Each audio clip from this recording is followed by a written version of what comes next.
Numerous pressers have been done with Malala missing in action. Just the question, where is he? People abuse us because that's Mwananchi, how are you doing? I hope you're doing fine. I'm also fine. Now, last week, NTV did a story about Rigathi Gachagua and Cleophas Malala, claiming that there's a rift between them because Gachagua had an explosive interview at Nyandarua FM and said that he had a very strong ally in Western Kenya, and that ally told him that DCP is a Mount Kenya party, and he lost respect for him. So according to this story by NTV, this strong ally from Western Kenya might be just Cleophas Malala, who is the deputy party leader of the DCP. I want us to look into this and probably connect it to the current Western tour that Gachagua has done in Western Kenya in this past weekend. Let's hear the story by NTV. To politics now, and is Rigathi Gachagua no longer in speaking terms with his number 2 Cleophas Malala?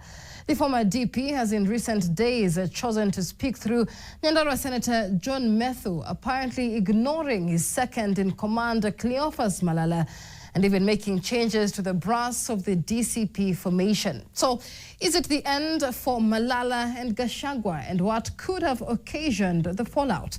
David Muthoka reports. As far as the DCP is concerned, Malala has been a no-show. From time to time, the vocal leader has been anywhere but the precincts of a party where he sits at the helm. And when he does, he has been isolated, with many questioning who he really speaks for. Numerous pressers have been done with Malala missing in action. Thus the question, where is he? people abuse us because that's now the new strategy that you have employed. It must prick your conscience that out of the 100% votes that you got, 47% of those votes came from one region. Who may he have crossed paths with, and what is his eventual endgame? When Kenyans came out in the streets to demonstrate about high cost of fuel, mutilated payslips, dysfunctional SHA, failed education systems, it is not the Kikuyu versus the Kalenjin community.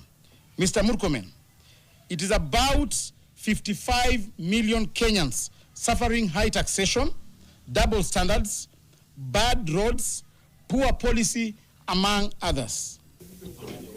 Whichever way, there have been concerns that the party is taking a regional turn. Further, what began as a national party is quickly and quietly morphing into a Mount Kenya entity.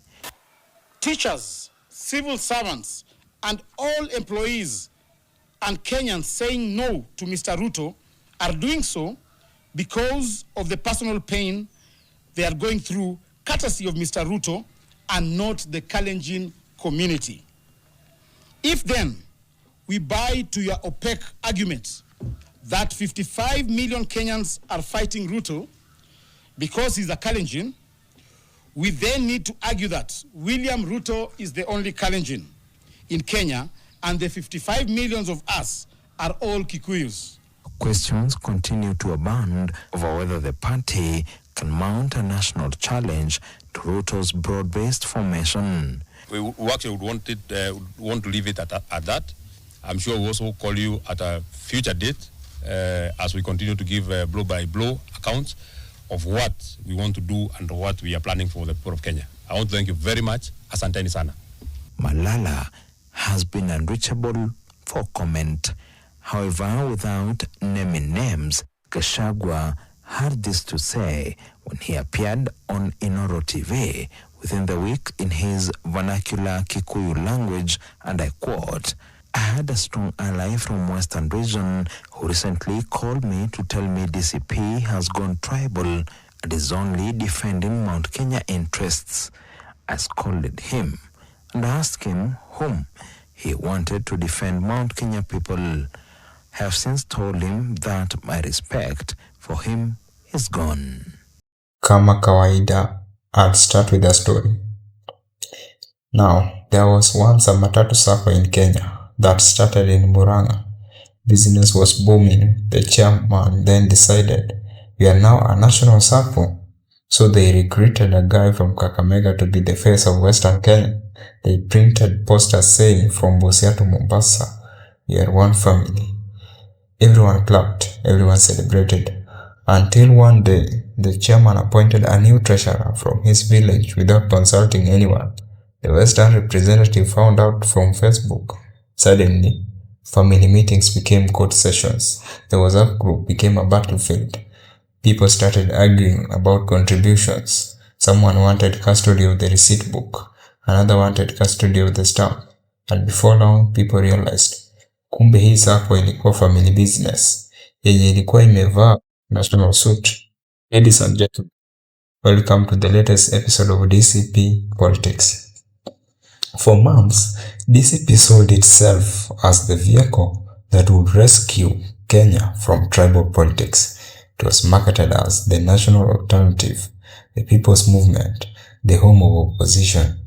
But today, a very uncomfortable question is emerging. Was DCP truly national, or was it Mount Kenya Limited with regional distributors? Because the disappearance of Cleophas Malala from major DCP activities became impossible to ignore. Press after presser, Methu speaks, Gachagua speaks, Malala missing. Then suddenly, rumors exploded.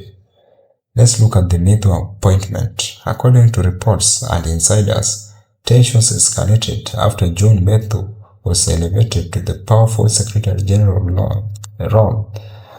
The alleged problem. Malala reportedly wasn't consulted. He allegedly learned about it the same way Mwananchi did, through the media. If true, that is not just poor communication, that is political humiliation.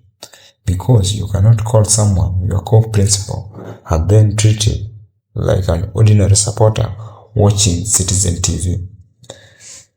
The funniest thing about Kenyan political parties is this.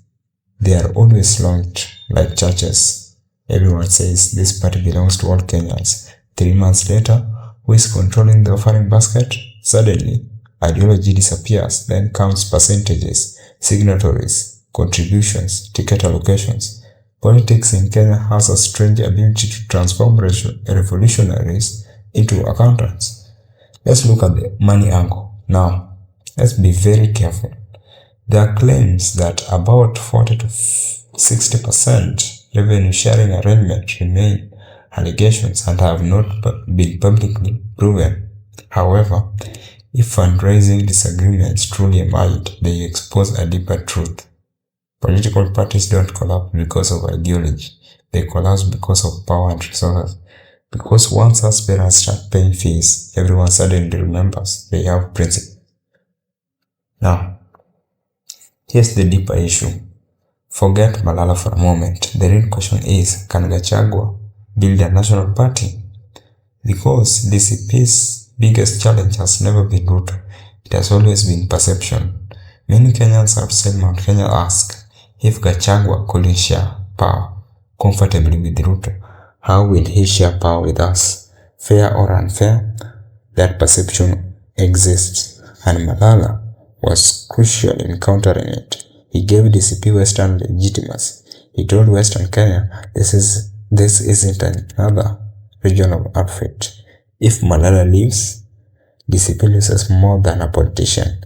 It loses its national certificate. Then came the Western tour. Let's look at why the Western tour was so important. After the rumors exploded, Gachagua toured Western. And guess who appeared? Cleophas Malala, smiling, welcoming him, standing beside him. Suddenly, everyone was asking, coincidence? or damage control? There are only three possible explanations here. Number one, damage control. This is the most obvious explanation. The rumors had become too loud. DCP needed pictures, not statements, because in politics, a photo is stronger than a press release. The message was, look, Malala is here. There is no problem. The second possibility is political maturity. Maybe there really was disagreement and they decided we are bigger than our differences. This happens in politics. People fight, then remember the enemy outside is stronger. Then there's the third possibility. This is the uncomfortable angle. What if Gachagua wanted to demonstrate something? What if the Western tour was saying, I can still draw crowds in Western with or without Malala? Because politicians constantly test their own market value. If crowds still come, the leverage shifts. Here's the angle that many analysts are missing. Malala needs Gachagua, but Gachagua also needs Malala. However, they don't need each other equally. Malala needs a national platform. Gachagua needs national optics. The moment one side believes they can survive without the other, the relationship changes. Even to make it further, Malala is going for the governor of Kakamega County, meaning he doesn't even need that national platform as much as Gachagua needs that national optics. So you see who needs the other more. Now, here's the real danger for DCP. DCP cannot afford its first major crisis this early because its biggest selling point was we are different. If it starts looking like every other Kenyan party with regional dominance, internal wrangles, accusations of exclusion, then voters will ask, different from what exactly? Now, here's the irony. DCP emerged partly because Gachagua accused UDA of betrayal. Now, his own party faces accusations of sidelining allies. Politics has a wicked sense of humor. Sometimes today's victim becomes tomorrow's accused. Look at even President Ruto. When he was deputy president, he used to cry for that he's being maligned.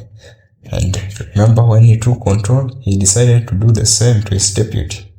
The real question isn't whether Malala and Gachagua had disagreements. Political disagreements happen everywhere. The real question is this: if DCP cannot manage internal diversity before State House, how will it manage Kenya after State House? Because building an opposition movement is easy. Building a national political home where everyone feels valued, that is the hard part. And as Kenyans watch this political marriage wobble, the verdict is still out. Was the Western appearance proof that all is well? Or was it simply two politicians smiling for family photos while secretly arguing over who keeps the title deed? Only time will tell. If you enjoy deep, emotional, humorous, and brutally honest Kenyan political analysis that goes beyond the headline, subscribe to HiiStory, because here we don't just report political drama. We open the curtains, switch on the lights, and show you who is quietly moving the furniture while everyone else is busy watching the wedding photos. Bye.